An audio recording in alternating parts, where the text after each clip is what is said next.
is Dr. Meghan Karol. I am a pelvic health physical therapist. Today what we're going to be talking about is how to connect with the pelvic floor muscles.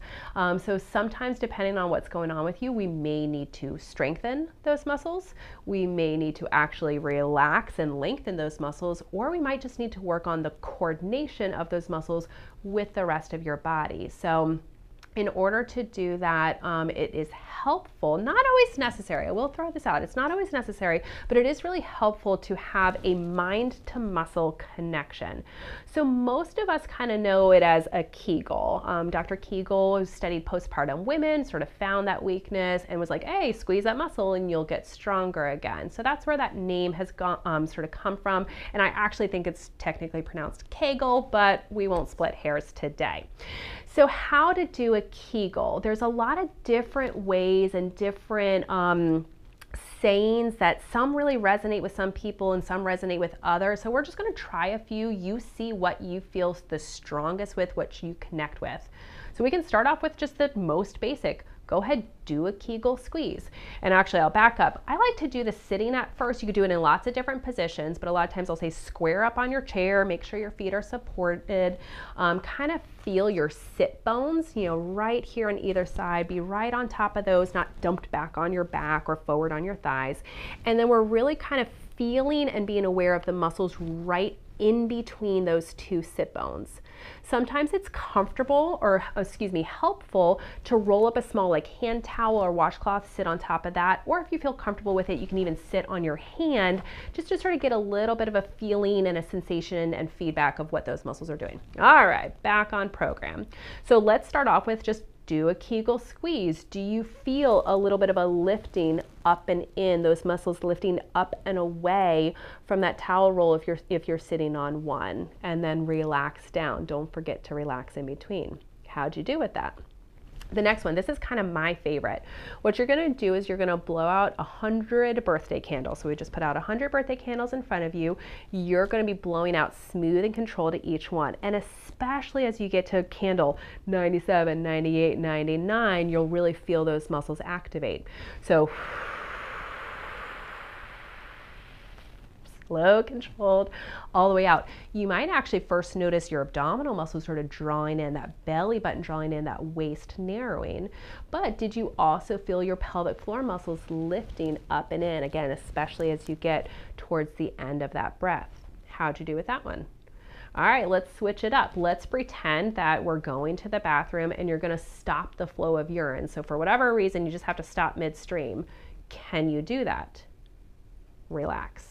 Now, quick caveat, don't go to the bathroom and go practice this a ton of times. You can maybe practice one or twice just to be like, okay, I do feel those muscles, but we have trained our bodies to sit down on the toilet, to relax and let go and let the bladder squeeze. And if all of a sudden you're sitting down and stopping that and stopping that and stopping that and stopping that, you're gonna mess up that program. So again, maybe once or twice to give it a quick try, but this should not be an exercise that you're doing every time you go to the bathroom. Okay, so again, how'd you do with that? Let's switch it up.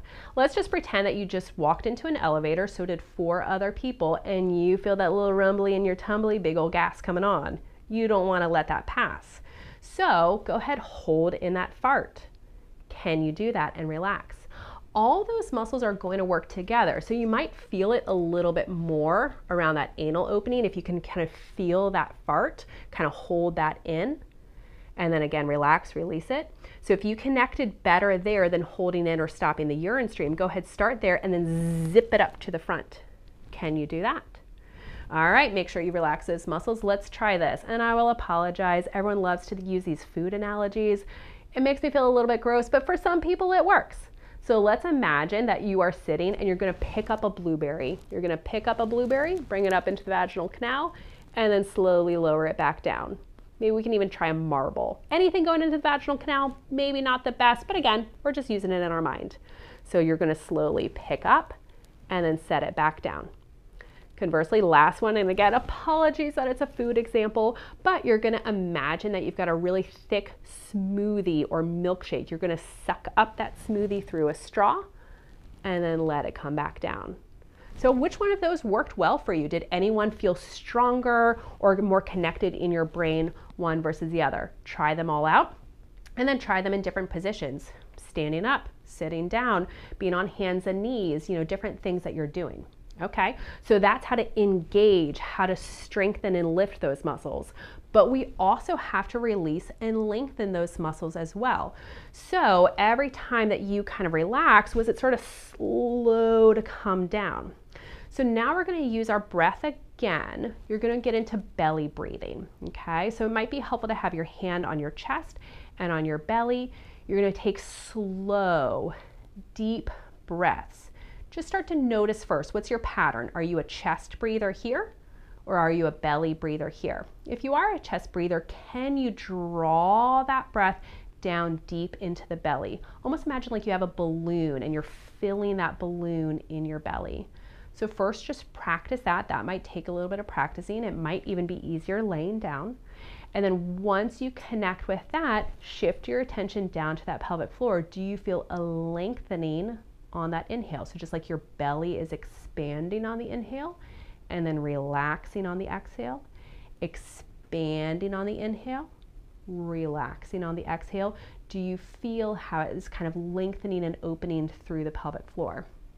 For some people, it's helpful, again, to kind of feel their sit bones or even feel your tailbone, and with that expansion, again, filling that balloon with air, expanding through, do you feel those widening on the inhale, relaxing on the exhale?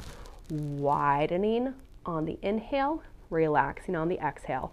Now it is small, millimeters of movement, so it's almost a little bit of a visualization and intentionality than an actual pure movement, but see how that feels for you.